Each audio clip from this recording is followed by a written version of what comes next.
came out 51 minutes ago, apparently, when they sent it to me today, and I could just notice that immediately. But this has been coming out for the past week, the contradictions. 800 billion one time, 600 billion another time that it will cost. One measure alone, if implemented, will just, every cent of oil money goes to wages and salaries, only for the public sector. So nothing else can be spent on anything else. And then they complain about us using too much oil money. And the fact of the matter is that in this year's budget, only 37% is funded from the oil sector, oil and gas sector. So this is something that we have to address seriously. APNU, AFC have no vision. They have no plan for the future. These are the people who are saying on one hand, this is what we will do, and then almost simultaneously say, on the other hand, say, we will hire specialists to tell us what to do when we get into office. That is what they've been saying. Not only here, but in the oil and gas sector. We will hire specialists to review the 2016 PSA to tell us basically if we can change it or what we will do. And then on one hand saying we are thinking about changing it, but we'll hire the specialists to do that. They don't know what's wrong with the 2016 PSA up to now, although they signed it. With all of the criticism of it in the public domain, they need to hire a specialist to tell them that. And so they make all these promises, and then they say, we will hire a specialist to tell you what economic plan we will pursue in the future. So you can't pay serious attention to the promises themselves. So there has been, so this lack of vision is a troubling thing. AFC, and you heard what Nigel, you said too. It's the same like the PNC. Let's get together and create a plan for the future. They don't have any for a party that's already been in office for ages. They don't have any plan for the future. So you can't pay any attention to anything they've said. They want to increase old age pension to 100,000. They haven't costed it as yet. Imagine wages and salaries alone in the public sector, gone with all the oil money. So in their proposal, that they just put on their site and they've been talking about the whole week.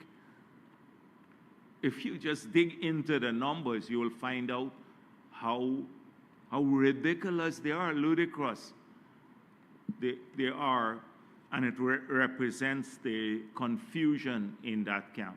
Can't believe anything they said. They don't understand sustainability, even if it hits them in their head. So the next thing I want to talk about briefly is this thing about Norton mentioned. We don't understand and we ignore the plight of the citizens of the country in the PPP. And somehow the PNC will implement another catchphrase, a people-centered development, you know? So they drop these things in, they pull them out of UN documents and just talk about them because it sounds good. It sounds good, but they don't understand what it takes to implement them. So first of all, demand-driven economy. Now it's people-centered development, and that we ignore the plight of ordinary people. This is rich coming from a party that practically decimated every group of people. From pensioners, they took away their free water. The children, they took away their cash grant. The Amerindians, they took away their jobs. The sugar workers, they took away jobs from them. The farmers, they impose a whole range of taxes, cut the budget for farm-to-market roads and D&I. The bauxite workers lost their jobs, 1,000 of them at Kwakwani. In the forestry sector, 500 people lost their jobs in Linden, the community forest workers.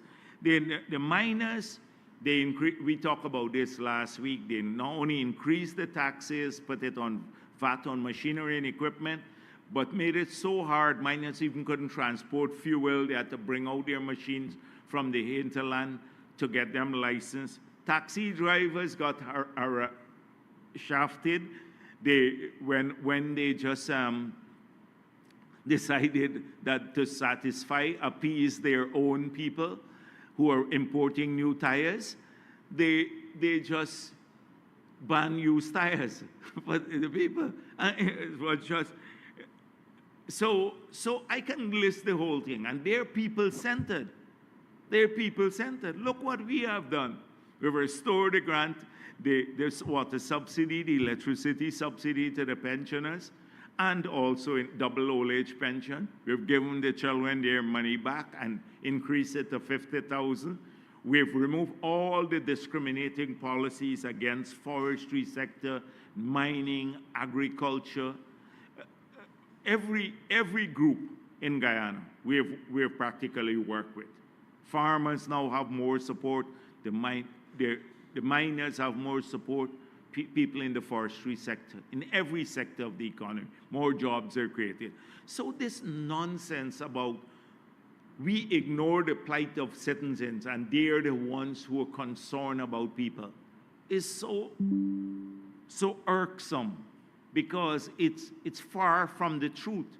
And for you to stand there with a straight face and deliver a speech saying this, you have to be living in a different planet to believe this, or you have to be mentally, you have to stretch our imagination and be mentally deficient to actually say this with a straight face. I can't imagine anyone would be saying this, or they're proposing. They're complaining that oil and gas revenue may fall in the future, and yet they want to cut taxes and expand spending. That's for an ordinary person. You're managing a budget in your home. Just imagine applying the same logic to your home. So you want to cut your source of income, your wages and salaries, and you want to expand your expenditure. That is precisely what they're proposing, and they think it's sustainable. But they did this in the past. That's why it's so relevant to go back to the past, because they have not changed one iota. It's the same sort of economic philosophy that led to us accumulating a debt that was 9 times the size of our economy, and that took over 100% of revenue to service the debt. It allowed, we lost development because of the obligation to repay that debt. We lost maybe 10 years of development.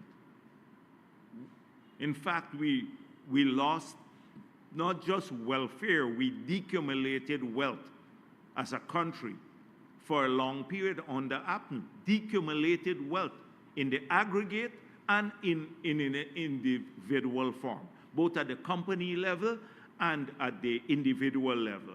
The individual level, it was expressed in higher levels of poverty. The Ramprakash study, which was CMAP, 87% of our people were living under poverty.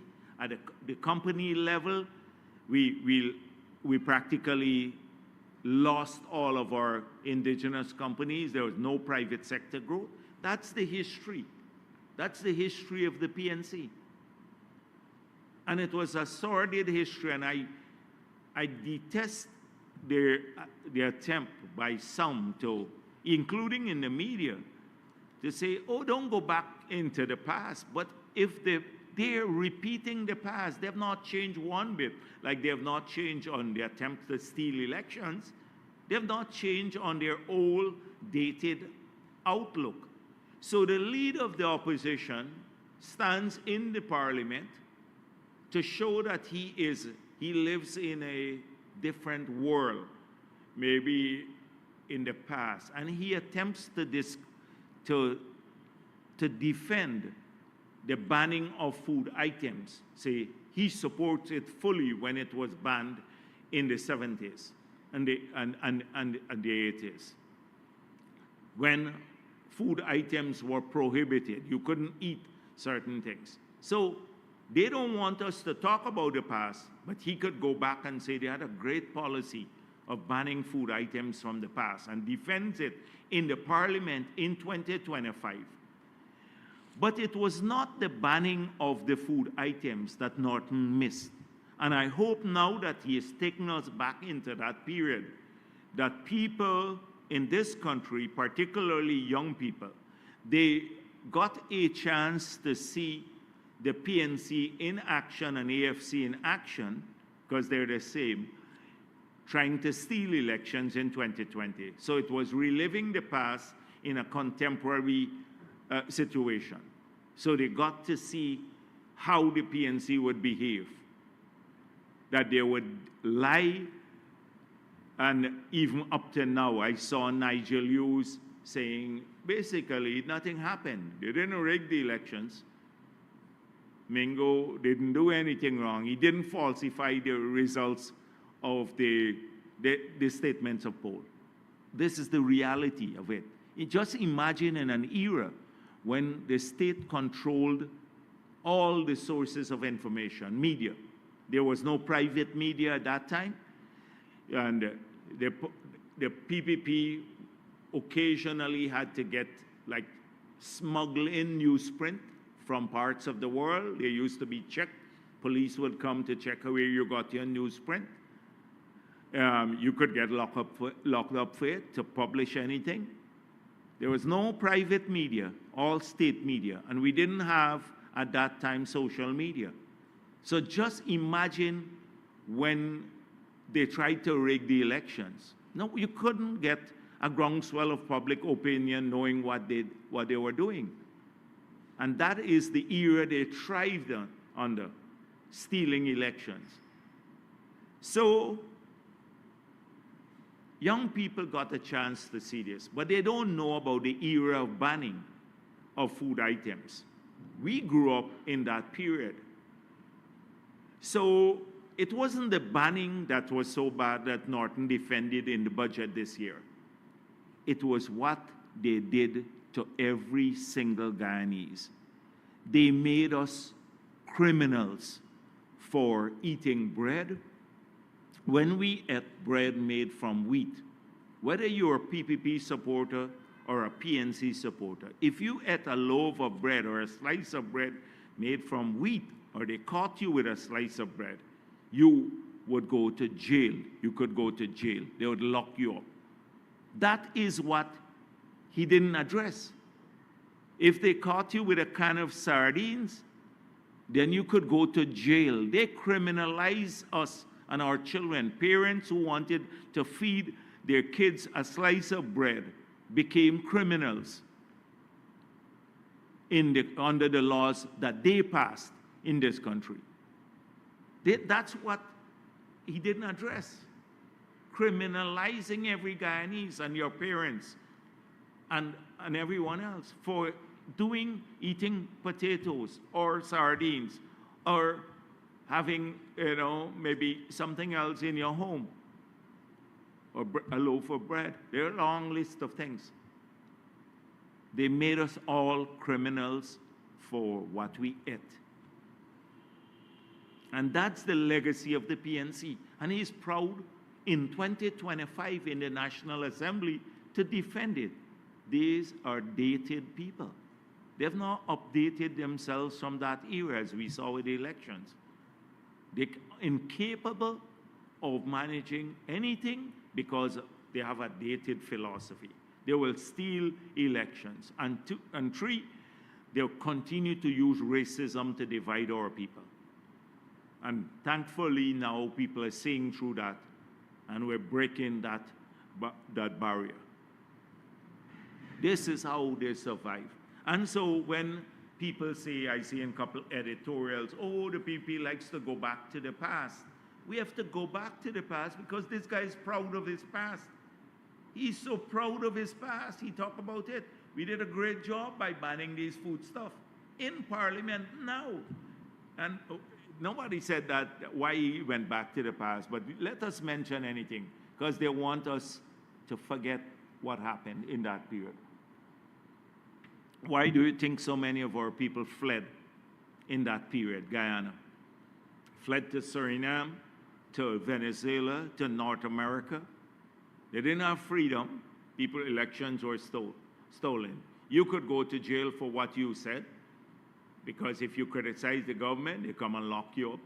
You could go to jail for what you ate. Couldn't find jobs. So that was their legacy after 28 years in government. And they didn't fare better recently. So I'm not going to go into other elements of his speech, because I just looked at that one, that he is still living in the past. Two, the confusion, contradictions in their promise measures, the short-sightedness of it, the lack of a framework for situating the budget in, the duplicity of their arguments. These were all rife in his speech. They were very, very prominent. When you strip everything out, which was all rhetoric, then it will boil down to some of